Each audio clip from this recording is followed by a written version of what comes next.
Hello guys, and this episode is about the pharmacology of sodium valproate and carbamazepine. So we'll be beginning with the sodium valproate, and the first thing we need to know is that sodium valproate is a broad spectrum anti-epileptic drug, and we'll be beginning with the mechanism of action of it.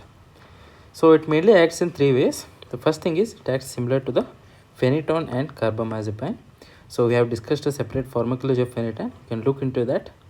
What it does is it delays the recovery of sodium channels from inactivation, and similar to ethosuximide, it also blocks T-type calcium current in the thalamic neurons. So this is what it does. And the third way is it is acts similar to the vigabatrin as well as gabapentin. That is, it increases GABA synthesis by stimulation of GAD as well as decreases GABA degradation by GABA transaminases. Okay, the positive indicates that stimulation, while as the negative indicates that inhibition. Okay, so these are the three main ways that it acts. The sodium valproate, three mechanisms of action similar to phenytoin and carbamazepine. That is it delays the recovery of sodium channels from inactivation. Then similar to ethosuximide, it blocks T-type calcium current in the thalamic neurons. Then similar to vigabatrin as well as gabapentin, it increases GABA synthesis by stimulation of GAD as well as decreases GABA degradation by GABA T as well as inhibition of GABA T.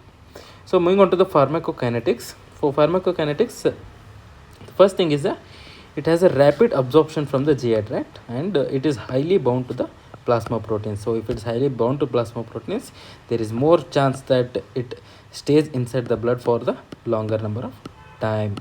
Okay, then finally it is metabolized in the liver and excreted in the urine. So this is what basic you need to know about the pharmacokinetics. That is rapidly absorbed from the GI tract, highly bound to plasma proteins, metabolized in the liver as well as excreted in the urine. Moving on to the adverse effects of sodium valproate. Okay, what do we have? The first thing is a fulminant hepatitis. That's what you need to remember, fulminant hepatitis. So please avoid it in children less than 3 years.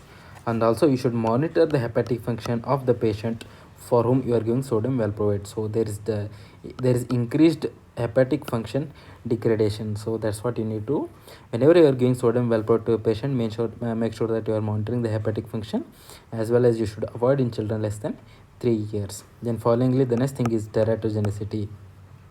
So there is increased orofacial as well as digital abnormalities, and also inclusion of neural tube defects, that is spina bifida, in cases of pregnancy. So it's a teratogenic drug. So please do not give this drug in terms of pregnant woman, because it causes neural tube defects, that is spina bifida. Then the third adverse effect we have is from the GI tract. That is the most common. We have the vomiting, anorexia as well as abdominal discomfort. So these are all the three main symptoms from the GI tract. That's adverse effect of sodium valproate. Then followingly, the last one is on the CNS. It causes sedation, ataxia as well as tremors. So this is what it does. So quickly revising the four adverse effects of sodium valproate, we have the fulminant hepatitis, teratogenicity, GI tract as well as CNS. In GI tract, it causes vomiting, anorexia, abdominal discomfort. In the CNS, it causes sedation, ataxia as well as tremor.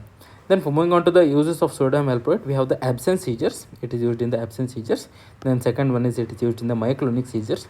We also use it in the partial seizures, simple as well as the complex. Then we use it in the generalized tonic-clonic seizures, also known as GTCS. And we will also use it in the mania as well as the bipolar disorders, including for the migraine prophylaxis. So uses absence seizures, myoclonic seizures, partial seizures, GTCS, mania, bipolar disorder as well as the migraine prophylaxis. Now we will be moving on to the second drug, that is carbamazepine. So what is the mechanism of action of carbamazepine?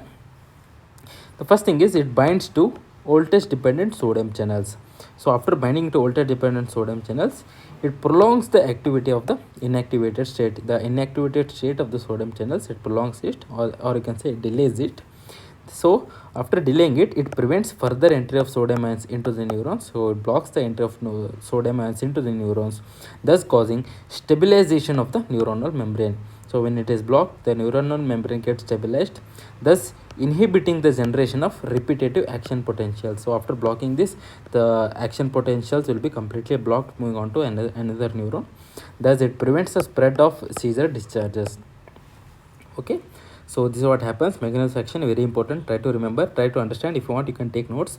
Bind to voltage dependent sodium channels, Then prolongation of the inactivated state of the sodium channels prevents further entry of the sodium ions into the neurons, stabilization of the neuronal membrane, inhibit generation of repetitive action potentials, then finally prevention of spread of seizure discharges.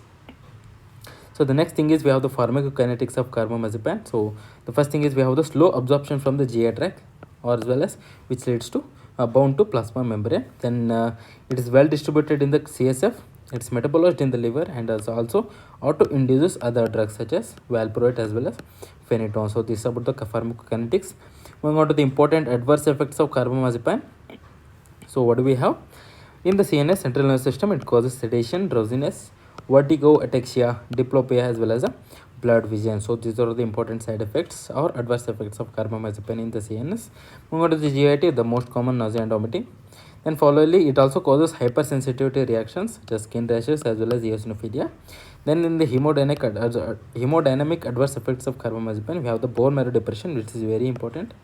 Followingly, we will have also neutropenia, aplastic anemia as well as agranulocytosis. So this is the main adverse effect of carbamazepine: hemodynamic, bone marrow depression, neutropenia, aplastic anemia as well as agranulocytosis. Moving on to the uses of carbamazepine, we have the drug of choice. It is the drug of choice in case of general tonic-clonic seizures (GTCS), as well as partial seizures, as well as trigeminal neuralgia, which is a painful condition. Okay, so these are drug of choice in GTCS, partial seizures as well as trigeminal neuralgia. Then it's also used in the treatment of acute mania as well as bipolar disorders also. So these are the uses of carbamazepine.